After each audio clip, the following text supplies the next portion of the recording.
Ladies and gentlemen, most people are not failing because they lack talent, intelligence, or opportunity. They're failing because they let emotions make decisions that should be made with wisdom. They react instead of responding. They speak when they should be silent. They quit when they should endure. They explode when they should breathe. Most people believe that because they feel something strongly, they must act on it immediately. But feelings, no matter how intense, are not instructions. They are signals. Emotions exist to inform you, not to command you. One of the most powerful lessons you can learn in life is this: your emotions are real, but they are not the boss. The moment you allow feelings to take control of your actions, you surrender your power and place your future in the hands of temporary states of mind. Everyone feels anger. Everyone feels fear. Everyone feels disappointment, jealousy, frustration, and doubt. The difference between those who grow and those who stay stuck is not the absence of emotion, but the presence of emotional discipline. Successful people do not avoid emotions. They manage them. They recognize what they feel, acknowledge it honestly, and then decide how to move forward with intention rather than impulse. Think about how many mistakes are made in emotional moments. Words are spoken that cannot be taken back. Decisions are made that undo years of effort. Opportunities are lost because pride refuses to stay quiet. In those moments, emotions demand immediate action, but wisdom demands patience.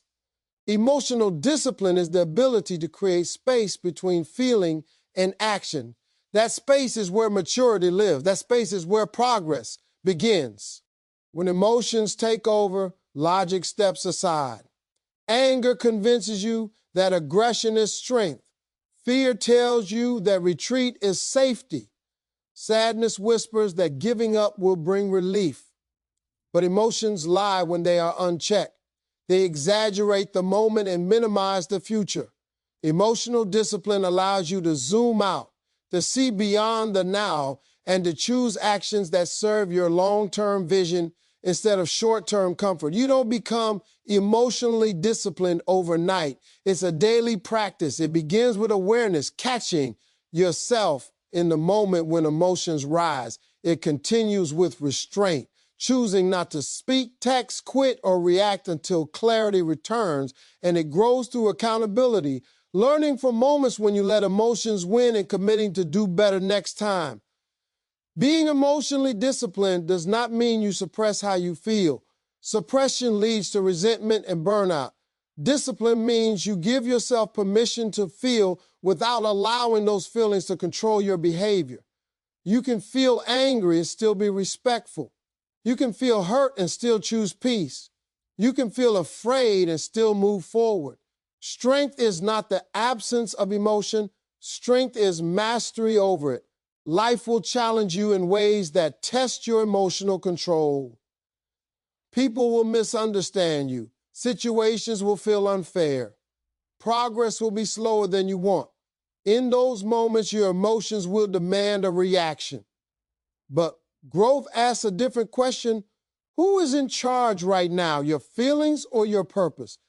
Every time you choose purpose over impulse, you strengthen your emotional discipline muscle. When you stop letting emotions run your life, everything begins to change. Your relationships become healthier because you communicate instead of explode.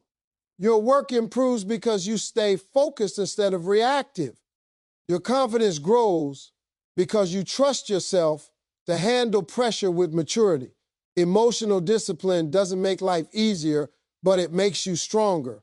At the end of the day, emotions are part of being human. They are powerful, meaningful, and necessary, but they are not leaders. You are. And the moment you decide that your emotions will no longer sit in the driver's seat, you reclaim control over your decisions, your direction, and your destiny. Most people don't lose control because they plan to. They lose control because they react. Reaction is fast, automatic, and emotional. It happens before thinking, before wisdom, before consequences are considered. Something happens, a button gets pushed, and the response comes out instantly. That's how arguments escalate, opportunities disappear, and regret is born. Reaction is easy. Response, on the other hand, is power. The difference between reacting and responding is intention. Reacting means allowing the situation to control you. Responding means you control yourself. When you react, you hand over authority to your emotions. When you respond, you take that authority back. That small pause between what happens to you and what you do next may seem insignificant, but it is one of the most powerful spaces in your life. That pause is where emotional discipline lives. Life will always test you. Someone will disrespect you. Plans will fall apart. Progress will feel slow. In those moments, your emotions will demand immediate action. They will push you to defend, explain, attack, or quit. But emotional discipline teaches you to slow down long enough to choose wisely. Responding means you stop, breathe, and ask yourself one question: what action serves my future, not my feelings? Reacting feels justified in the moment. It feels good to release anger, to say what's on your mind, to walk away when things get hard. But what feels good now often costs you later. Responding may feel uncomfortable because it requires restraint. It requires silence when your ego wants to speak. It requires patience when frustration wants to rush. But that discomfort is temporary while the benefits of a thoughtful response last. Powerful people are not loud. They are composed. They don't rush to prove a point or win an argument. They understand that control over self is greater than control over others. When you respond instead of react, you protect your peace. You protect your reputation. You protect your progress. People may not always notice your restraint, but they will feel your strength. Responding also gives you clarity. Emotions cloud judgment, but time clears it. When you create space before acting, you allow logic and wisdom to enter the conversation. You begin to see options instead of only one emotional exit. You recognize that not every battle needs to be fought. Not every comment deserves a reply, and not every setback is a signal to stop. This discipline changes the way people treat you.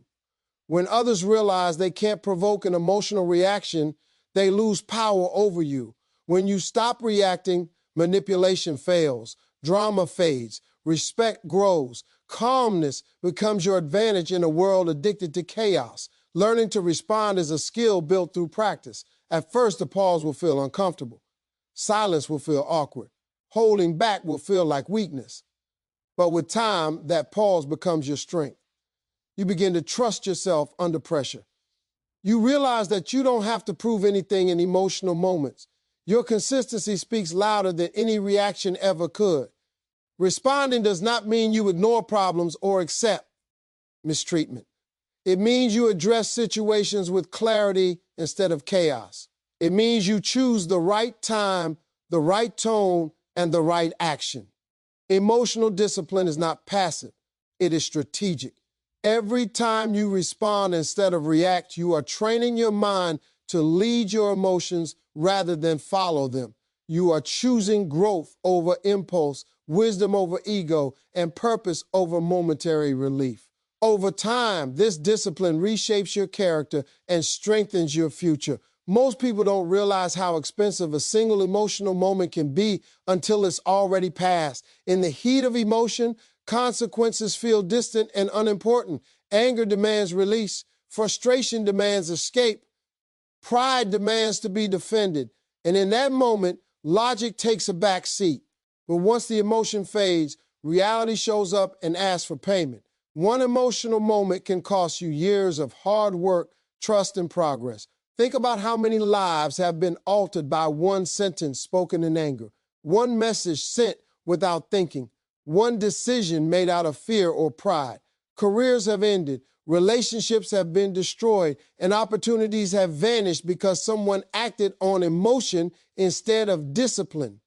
Emotional moments are powerful because they feel urgent, but urgency does not equal importance.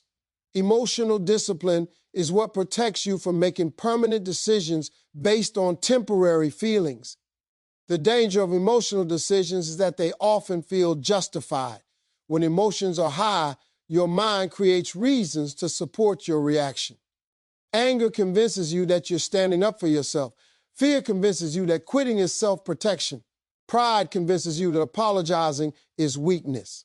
In reality, those emotions are protecting your comfort, not your future. They care about how you feel right now, not where you'll be tomorrow. Years of effort can be undone in seconds. Trust, once broken, is not easily rebuilt. Reputations, once damaged, take time and consistency to repair. Opportunities, once missed, don't always come back. Emotional discipline is the insurance policy that protects what you've spent years building. It reminds you to slow down when emotions want to rush and to think long-term when feelings want immediate relief. Regret is almost always connected to emotional decisions. Very few people regret staying calm. Very few people regret thinking things through. But countless people regret reacting too quickly, speaking too harshly, or walking away too soon. The pain of discipline lasts a moment. The pain of regret can last a lifetime. Life will put you in situations that test your emotional control. Someone will misunderstand your intentions. Someone will challenge your character. Progress will feel unfairly slow. In those moments, emotions will urge you to burn bridges, to quit, or to prove yourself. But emotional discipline asks you to protect the bridge instead of burning it. It asks you to stay focused instead of defensive. It asks you to remember how far you've come. One emotional moment can delay your destiny, but emotional discipline can accelerate it. When you learn to pause, breathe, and think, you begin to see consequences more clearly. You start asking better questions. Will this matter next year? Is this worth losing what I've built? What decision will I be proud of later? These questions create distance between impulse and action, and in that distance, wisdom grows. This doesn't mean you'll never make mistakes. You're human. Emotions will still rise. But emotional discipline gives you the ability to recover faster and learn deeper. Instead of repeating the same emotional mistakes, you become more aware of your triggers and more intentional with your responses. Growth happens when you ain't paying the same price for the same lesson. Success is not just about what you do consistently. It's also about what you avoid doing emotionally. Avoiding one emotional explosion can save you years of repair. Avoiding one impulsive quit can keep you aligned with your purpose. Avoiding one reckless decision can protect everything you've worked for. In the end, emotional moments will come and go, but their consequences can stay for years. Emotional discipline teaches you to treat your future with respect, to guard your progress carefully, and to choose actions that honor the time and effort you've already invested. Your emotions will always choose what feels good in the moment. Comfort, relief, validation, and ease are what emotions naturally seek. They want the fastest way out of discomfort and the quickest return to safety. Purpose, however, speaks a very different language. Purpose demands patience when you want speed, discipline when you want comfort, and consistency when you want to quit. Emotional discipline is the ability to choose purpose over comfort, even when comfort is calling loudly. Comfort is seductive. It tells you to rest when you should push, to stay silent when you should speak, and to walk away when things become uncomfortable. Comfort convinces you that avoiding difficulty is self-care, but avoidance often delays growth. Purpose, on the other hand, requires you to sit in discomfort long enough to become stronger. Every meaningful achievement demands moments where comfort must be sacrificed. When emotions are in control, decisions are based on how something feels right now. When discipline leads, decisions are based on where you want to be later. That difference is everything. Emotional discipline trains you to ask a better question. What does my purpose require of me in this moment? That question shifts your focus from temporary relief to long-term fulfillment. Growth is uncomfortable by design. If it weren't, everyone would be growing. The reason most people stay stuck is not because they lack potential, but because they avoid discomfort. They choose ease over effort, excuses over accountability, and familiarity over progress. Emotional discipline challenges that pattern. It teaches you to stay committed even when motivation fades and feelings fluctuate. Purpose doesn't care how tired you feel. It cares about your consistency. It doesn't respond to moods. It responds to action. Emotional discipline allows you to keep moving forward when emotions suggest stopping. It reminds you that feelings are temporary, but the results of disciplined action are lasting. Choosing purpose over comfort also means letting go of instant gratification. Emotions want immediate rewards. Purpose is patient. It understands that real success is built slowly through daily choices that don't always feel good. Emotional discipline is showing up when you're tired, staying focused when you're distracted, and remaining humble when your ego wants recognition. There will be moments when discipline feels lonely. When you stop seeking comfort in excuses, you may outgrow certain habits, environments, and even people. Emotional discipline requires you to separate yourself from what's easy and align yourself with what's meaningful. That separation can feel uncomfortable, but it's often necessary for growth. Comfort keeps you in the same place. Purpose pulls you forward. Comfort asks, how do I feel right now? Purpose asks, who am I becoming? Emotional discipline bridges the gap between those two questions. It reminds you that you won't always feel like doing what's necessary, but that doesn't make it optional. The truth is, every successful person you admire has chosen comfort over comfort more times than you can count. They trained when they didn't feel like it. They stayed patient when results were slow. They remained disciplined when quitting would have been easier. Emotional discipline is not about punishment, it's about alignment.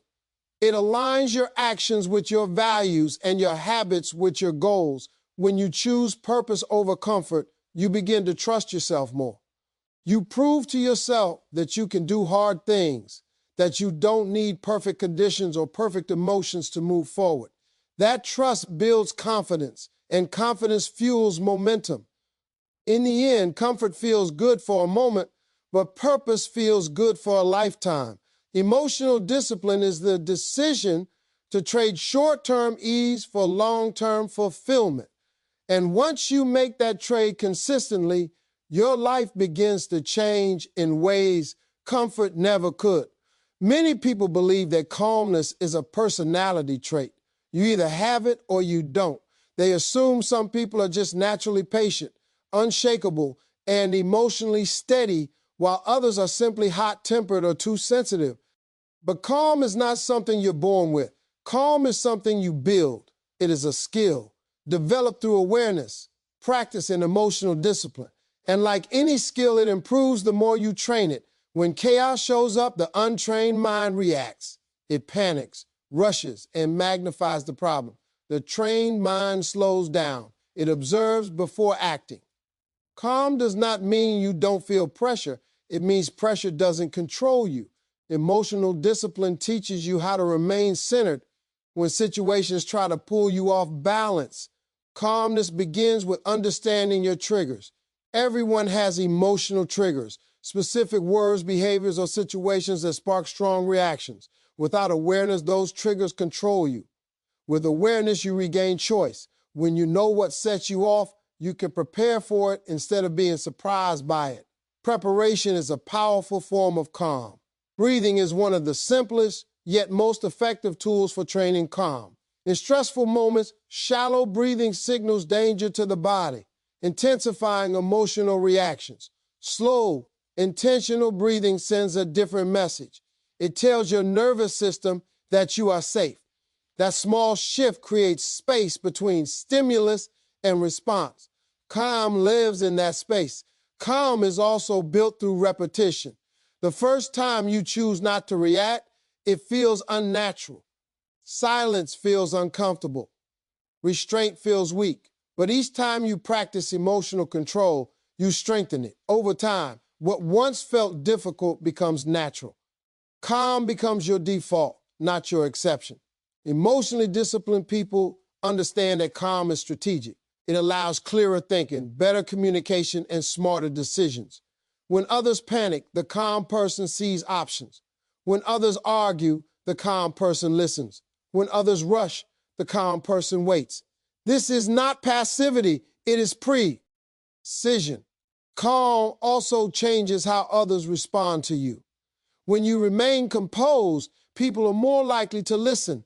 When you don't match chaos with chaos, tension loses momentum. Calm has a way of lowering the emotional temperature in any room. It creates respect without demanding it. Training calm requires letting go of the need to win every emotional moment. You don't have to prove your point immediately. You don't have to correct every misunderstanding. You don't have to respond to every provocation. Emotional discipline teaches you to choose your moments wisely. Not every moment deserves your energy. It's important to understand that calm is not suppression. Suppression buries emotions until they explode later. Calm acknowledges emotions without surrendering to them. You allow yourself to feel, but you decide when and how to act. That decision-making power is the essence of emotional strength. Life will always present pressure. Deadlines, conflicts, setbacks, and uncertainty are unavoidable. The goal is not to eliminate stress, but to train your response to it. Calm becomes your anchor. No matter how intense the situation, you return to clarity instead of chaos. As you continue to train calm, you'll notice a shift. Problems feel smaller, reactions feel slower, confidence grows. You begin to trust your ability to handle difficult moments without losing yourself in them. That trust is empowering. Calm is not a gift reserved for a few. It is a skill available to anyone willing to practice emotional discipline. And once calm becomes part of who you are, you'll realize it's not just changing how you react, it's changing how you live. Your life moves in the direction of what you can control. And the most important thing you will ever control is not people, circumstances, or outcomes. It is your emotions. When emotions are unmanaged, they manage you. When emotions are mastered, they become tools instead of obstacles. Mastering your emotions is not about perfection. It is about leadership over yourself. And when you lead yourself well, your life begins to align. Every decision you make is influenced by emotion. Fear can stop you from trying. Anger can push you to destroy instead of build. Excitement can cause you to rush. Doubt can keep you stuck. Emotional mastery does not eliminate these feelings. It puts them in their proper place. You learn to listen without obeying. You acknowledge emotions without surrendering authority to them. When you gain control over your emotions, your habits change. You stop quitting when things get hard. You stop procrastinating when fear shows up. You stop reacting impulsively and start acting intentionally. Habits shape routines, routines shape character, and character shapes destiny. Emotional mastery is the foundation that holds all of that together. Relationships improve when emotions are mastered. Instead of reacting defensively, you communicate clearly. Instead of escalating conflict, you seek understanding. Instead of allowing mood swings to dictate behavior, you show consistency. People trust those who are emotionally steady because they feel safe around them. Emotional mastery builds respect without demanding it. Mastering your emotions also strengthens your ability to lead. Whether you lead a family, a team, or just yourself, emotional control is essential. Leaders who are ruled by emotion create instability. Leaders who are grounded create confidence.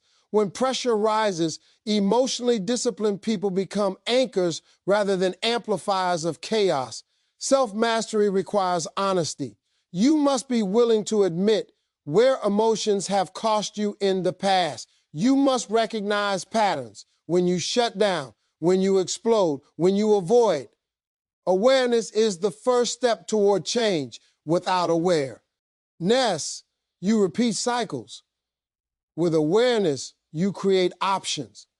Emotional mastery is built in small moments. It's choosing not to send the text while angry. It's taking a breath before responding. It's staying committed when motivation fades. These moments may seem small, but they compound over time. Small acts of discipline produce massive shifts in identity. When you master your emotions, resilience grows. Setbacks no longer derail you. Criticism no longer defines you. Failure becomes feedback instead of a verdict. You recover faster because you don't pile emotional damage on top of difficulty. Emotional mastery allows you to move forward without carrying unnecessary weight. Life does not become easier when you master your emotions, but you become stronger. You stop feeling controlled by external events and start responding from internal stability.